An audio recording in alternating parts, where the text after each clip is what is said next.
சண்டைக்கோழி serial நாளைக்கான எபிசோடில் என்ன நடக்க போகுதுன்னு பார்க்கலாம் வாங்க. அதுக்கு முன்னாடி என்னுடைய சேனலை நீங்கள் சப்ஸ்கிரைப் பண்ணலைன்னா சப்ஸ்கிரைப் பண்ணிக்கோங்க. பக்கத்தில் இருக்கிற பெல் பட்டனையும் ப்ரெஸ் பண்ணிக்கோங்க. விஜய் நந்தினி கிட்ட நம்ம வீட்டில் நிறைய வினோதமான விஷயம்லாம் நடக்குதில்ல, அதெல்லாம் எதனால் யாரால் நடக்குது அப்படின்னு கண்டுபிடிக்கிறதுக்காக தான் இந்த டிடெக்டிவை நான் அப்பாயிண்ட் பண்ணியிருக்கேன்றாங்க.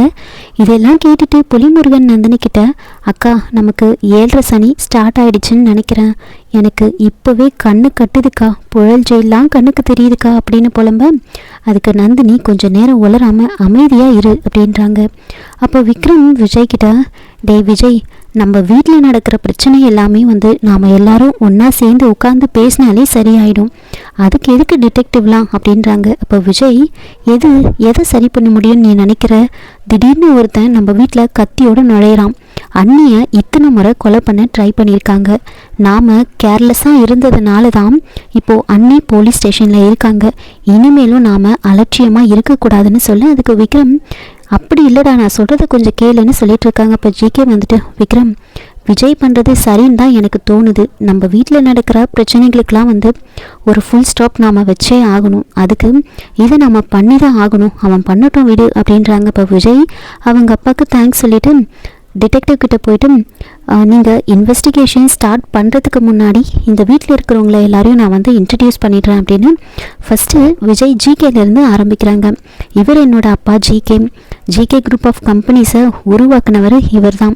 இப்போது அவருடைய ரிட்டையர்மெண்ட்டை ரொம்ப ஜாலியாக என்ஜாய் பண்ணிகிட்ருக்காரு, இப்போது கம்பெனியெல்லாம் பார்த்துக்கிறது என்னோட ப்ரோ தான் அப்படின்னு சொல்லிட்டுருக்காங்க. அதுக்கப்புறமா நந்தினியை இன்ட்ரோ கொடுக்குறாங்க. இவங்க என்னோட அம்மா, என்னோட அப்பாவோட சக்ஸஸ்க்கு பின்னாடியும் இவங்க தான் இருக்காங்க, எங்களுடைய சக்ஸஸ்க்கு பின்னாடியும் இவங்க தான் இருக்காங்க, இன்னும் பல விஷயத்துக்கு பின்னாடியும் இவங்க தான் இருக்காங்கன்னு நான் நம்புகிறேன் அப்படின்னு சொல்லிட்டு இருக்காங்க.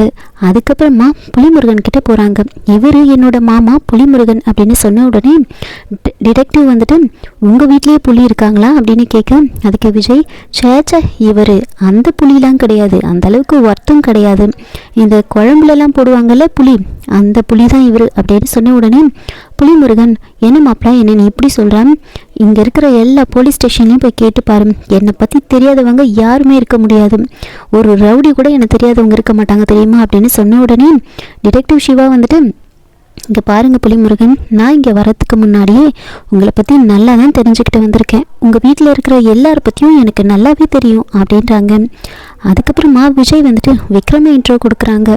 இவர் தான் என்னுடைய ப்ரோ, என்னோட பாசமான அண்ணன், என்னோட ரோல் மாடல் அப்படி சொல்லிக்கிட்டே போகலாம், ஜிகே குரூப் ஆஃப் கம்பெனிஸோட எம்டி அப்படின்னு சொல்லிட்டு அதுக்கப்புறம் ஐஸ்வர்யாவை இன்ட்ரோ கொடுக்குறாங்க. எல்லாம் முடிஞ்சதுக்கப்புறமா விஜய் டிடெக்டிவ் சிவா கிட்ட, இதுக்கப்புறம் நீங்கள் உங்களுடைய இன்வெஸ்டிகேஷனை ஸ்டார்ட் பண்ணலாம் அப்படின்னு சொல்கிறாங்க. அதுக்கப்புறமா அவர் என்ன சொல்கிறாருன்னா, நான் உங்கள் கிட்ட ஒவ்வொருத்தர்கிட்டையும் தனித்தனியாக விசாரிக்க வேண்டியது இருக்கும், அதுக்கு நீங்கள் என்கிட்ட கோஆப்ரேட்டிவ் பண்ணணும் அப்படின்னு சொல்கிறாங்க.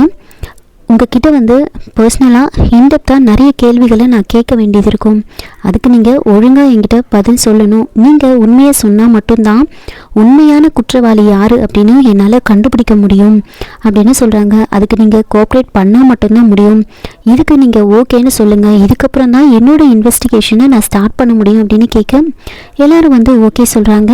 உங்கள் எல்லாருடைய ஃபோன் நம்பரும் எனக்கு தேவைப்படுது அப்படின்னு ஒவ்வொருத்தர் நம்பராக வாங்கிட்டு இருக்காங்க. அப்போது புலிமுருகனோட நம்பரை கேட்குறாங்க. அப்போ புலிமுருகன் ஒரு 12 நம்பரை சொல்கிறாரு.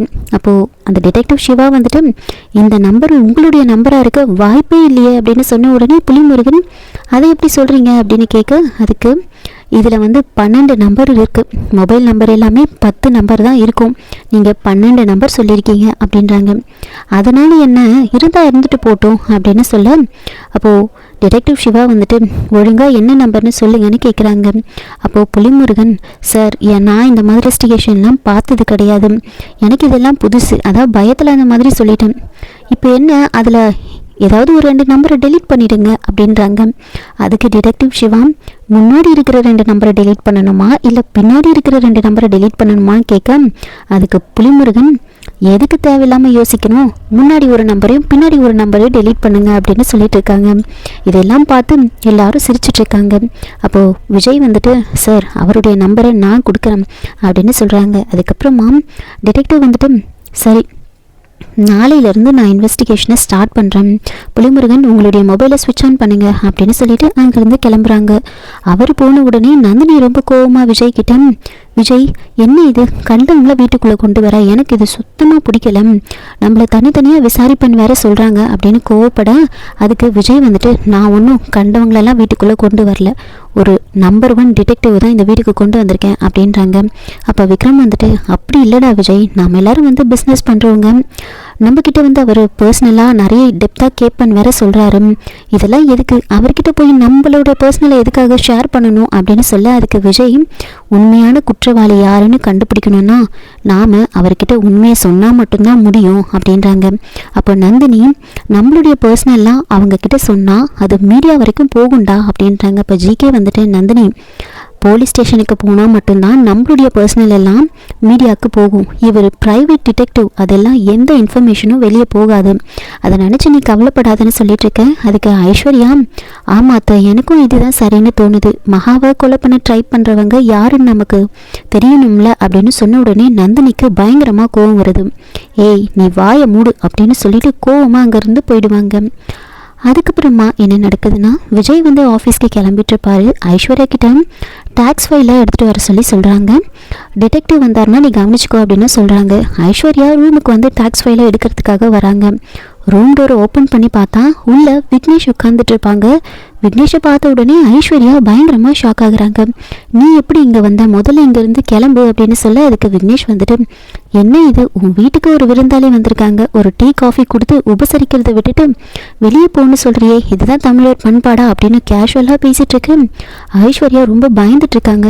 தயவு செஞ்சு இங்கேருந்து வெளியில் போயிடும், இது என்னோட ஹஸ்பண்டுக்கோ இல்லை அத்தை மாமான்னு யாருக்காவது தெரிஞ்சா அவ்வளோதான், வேற மாதிரி ஆயிடும்னு சொல்ல, என்ன ஐஸ்வர்யா என்னை பயமுறுத்தி பார்க்குறியா, சரி உன்னோட ஹஸ்பண்டை கூப்பிட்டு வரட்டும், வந்து என்னை பார்க்கட்டும், இல்லை நானே கூப்பிட்டுமா அப்படின்னு விஜய்னு கத்த வராங்க. இப்போ ஐஸ்வர்யா கையெழுத்து கும்பிட்டு தயவு செஞ்சு நீ இங்கேருந்து போயிடு, கூப்பிடாத, அவர் என் மேலே உயிரியே வச்சுருக்காரு, என் மேலே ரொம்ப நம்பிக்கை வச்சுருக்காரு, எனக்கு ஒரு நல்ல வாழ்க்கையை வந்து அமைச்சு கொடுத்துருக்காரு, தயவு செஞ்சு அதை கெடுத்துடாத அப்படின்னு விக்னேஷ் கிட்டே கெஞ்சுறாங்க. அதுக்கு விக்னேஷ் வந்துட்டு ஓஹோ நீ மட்டும் ஒரு நல்ல வாழ்க்கையை வாழலாம், ஆனால் நான் வாழக்கூடாதா, எனக்கு அந்த பணம் வேணும், அந்த பணத்தை நீ எப்போ கொடுப்ப அப்படின்னு கேட்க, அதுக்கு ஐஸ்வர்யா அந்த 5 லட்சம் பணத்துக்கு நான் எங்கே போவேன் அப்படின்னு சொல்கிறாங்க. அதுக்கு விக்னேஷ் வந்துட்டு நீ தான் சொன்னல உன் ஹஸ்பண்ட் வந்து உன் மேலே உயிரியே வச்சுருக்கான்னு சொன்னல, ஒரு 5 லட்சம் உனக்காக கொடுக்க மாட்டானா என்ன அப்படின்னு கேட்டுட்ருக்காங்க. அதுக்கு ஐஸ்வர்யா வந்துட்டு இந்த உண்மை மட்டும் அவருக்கு தெரிஞ்சா அவ்வளோதான், என் மேலே அவ்வளோ நம்பிக்கை வச்சுருக்காரு, தயவு செஞ்சு என்னோடய வாழ்க்கையை கெடுத்துறாது அப்படின்னு கேஞ்சேன். இப்போ மட்டும் அந்த வீடியோவை வந்து உன் ஹஸ்பண்ட் கிட்ட நான் காமிச்சேன்னு வச்சுக்கோ, உன் வாழ்க்கை டுமேன்னு போயிடும், நீ அதை யோசிச்சு பாரு, ஒழுங்கா என் பணத்தை என்கிட்ட கொடுத்துரு. விக்னேஷ் நான் போக மாட்டேன், எனக்கு என் பணத்துக்கு ஒரு பதில் கிடைக்கணும் அப்படின்னு சொல்லிட்டு அங்கேயே உட்காந்துட்டு இருக்காங்க. விஜய் வந்துட்டு என்ன இது, ஒரு ஃபைல் எடுக்கிறதுக்கு இவ்வளோ நேரமா, ஐஷு என்ன பண்ணுற, ஃபைல் எடுத்துகிட்டு வரையா இல்லையா அப்படின்னு கேட்க, அதோ வரேன்னு சொல்லிட்டு ஐஸ்வர்யா பயத்தில் நின்றுட்டுருக்காங்க. அதுக்கப்புறமா விஜயே மேலே ஏறி வந்துட்டு இருக்காங்க. ஐஸ்வர்யா விக்னேஷ் கிட்ட கெஞ்சிட்டு இருக்காங்க, தயவு செஞ்சு இங்கேருந்து கிளம்பு, அவர் வேற மேலே வந்துட்டு இருக்காரு அப்படின்றாங்க. அப்போது விக்னேஷ் வந்துட்டு அப்படியே உட்காந்துட்டு இருப்பாங்க. கிட்ட வந்துடுவார் விஜய். அப்போது ஐஸ்வர்யா விக்னேஷை இழுத்துட்டு போய் ஸ்க்ரீன் பின்னாடி மறைஞ்சு நிற்க சொல்லிட்டு இருக்காங்க. இப்போ கரெக்டாக விஜய் உள்ளே நுழைஞ்சிடுவார். அப்போ உள்ளே நுழைஞ்சிட்டு பார்க்குறாங்க. ஐஸ்வர்யா விஜயை பார்த்து அப்படியே பயந்துக்கிட்டே நின்றுட்டுருக்காங்க. ஐஷு என்ன ஒரு ஃபைல் எடுக்கிறதுக்கு இவ்வளோ நேரமா அப்படின்னு சொல்லிட்டு இருக்காங்க. அப்போது ஐஸ்வர்யா பயந்து நிற்கிறத பார்த்துட்டு என்ன என்னவோ பேயை பார்த்த மாதிரி இப்படி பயந்து போய் நின்றுட்டுருக்கேன், ஃபைல் கிடச்சதா இல்லையான்னு கேட்க, இல்லைங்க நான் தேடிட்டுருக்கேன் அப்படின்னு சொல்லி சமாளிச்சிட்ருக்காங்க. அப்போது விஜய் வந்துட்டு நான் இங்கே தான் வச்சு பார்த்துட்டு இருந்தேன், நீ போய் தேடு அப்படின்னு சொல்ல, நேராக விக்னேஷ் நின்றுருக்கிற இடத்துல போயிட்டு தேடுற மாதிரி அப்படியே விக்னேஷை பார்த்துட்டு இருக்காங்க. மறைஞ்சு நிற்க சொல்லி சிக்னல் கொடுத்துட்ருக்காங்க. அப்போ விஜய் வந்துட்டு ஐஸ்வர்யாவை பார்க்குறாங்க. ஐஷு அங்கேயும் போய் தேடிட்டுருக்கேன், அங்கே ஒரு பேப்பர் தான் இருக்குது, எதுக்காக அங்கே போய் தேடிட்டுருக்க அப்படின்னு சொல்ல, இன்னும் பயந்துக்கிட்டே வந்து விஜய் முன்னாடி வந்து நிற்கிறாங்க. விஜய் வந்துட்டு ஏன் நீ இப்படி இருக்க அப்படின்னு ஐஸ்வர்யா கிட்ட கேட்டுக்கிட்டே வந்து பேப்பர் இருக்கிற இடத்த பார்ப்பாங்க. அதுக்கப்புறமா நேராக அங்கே போய் நின்று பார்க்குறாங்க. அங்கே தான் அந்த ஃபைல் இருக்கும். அதை எடுத்து பார்க்குறாங்க. எடுத்து பார்த்துட்டு சாரி ஐஷு, நான் தான் உன்னை இங்கே தேட வேண்டாம்னு சொல்லிட்டேன், நான் எடுத்துகிட்டு வந்து அங்கே வச்சுருக்கேன் பாரு அப்படின்னு சொல்லிட்டு அந்த ஃபைலை எடுத்துக்கிட்டு வராங்க. உனக்கு ஏதாவது உடம்பு சரியில்லையா, ஏன் இப்படி பயந்து போயிருக்க அப்படின்னு கேட்க, அதுக்கு ஐஸ்வர்யா இல்லைங்க, எனக்கு மகாவோட ஞாபகம் வந்துருச்சு, வேற ஒன்றும் இல்லை அப்படின்னு சொல்லிட்டு இருக்காங்க. இதையெல்லாம் விக்னேஷ் அப்படியே எட்டி பார்த்துட்டு இருப்பாங்க. விஜய் ஐஸ்வர்யா கிட்ட சரி நான் போயிட்டு வரேன், முத்தம் கொடுத்துரு அப்படின்னு கேட்க, அதுக்கு ஐஸ்வர்யா இல்லைங்க நான் அப்செட்டாக இருக்கேன் அப்படின்னு சொல்லி சமாளிக்கிறாங்க. இப்போ விஜய் நீ கொடுக்கலன்னா என்ன, நான் கொடுக்குறேன் அப்படின்னு கண்ணத்துக்கு இல்லை ஒரு முத்தம் கொடுத்துட்டு அங்கேருந்து கிளம்புறாங்க. அப்போது விஜய் போனதுக்கப்புறமா விக்னேஷ் நேராக ஐஸ்வர்யா கிட்ட உன் ஹஸ்பண்ட் உனக்கு முத்தம் கொடுக்கறத பார்த்து ஆக்சுவலாக நான் பொறாம தான் படணும், ஆனால் எனக்கு பொறாமலாம் வரல, எனக்கு வயிறெல்லாம் எரியல, ஏன் தெரியுமா, என் மைண்டு ஃபுல்லாக பணம் பணம் பணம் தான் இருக்குது அப்படின்னு சொல்கிறாங்க. என் பணத்தை நீ எப்போ கொடுக்க போகிறேன்னு கேட்க, அதுக்கு ஐஸ்வர்யா மகா வெளியே வந்ததுமே நான் ஏற்பாடு பண்ணி உனக்கு ஒரு பதிலை சொல்கிறேன் அப்படின்றாங்க. அதுக்கு விக்னேஷ் என்னால் அது வரைக்கும்லாம் வெயிட் பண்ண முடியாது, உனக்கு வெள்ளிக்கிழமை வரைக்கும் டைமு, வெள்ளிக்கிழமை நீ பணத்தை கொடுக்கலனா இப்போது ரூமுக்கு தான் வந்தேன், வெள்ளிக்கிழமை நான் ஹாலுக்கே உட்காருவேன் அப்படின்னு சொல்கிறாங்க. இதோட இந்த எபிசோடை முடிச்சிருக்காங்க. என்னோட ரிவ்யூ பிடிச்சிருந்தா லைக் பண்ணுங்கள், மறக்காமல் சப்ஸ்கிரைப் பண்ணுங்கள். தேங்க்யூ.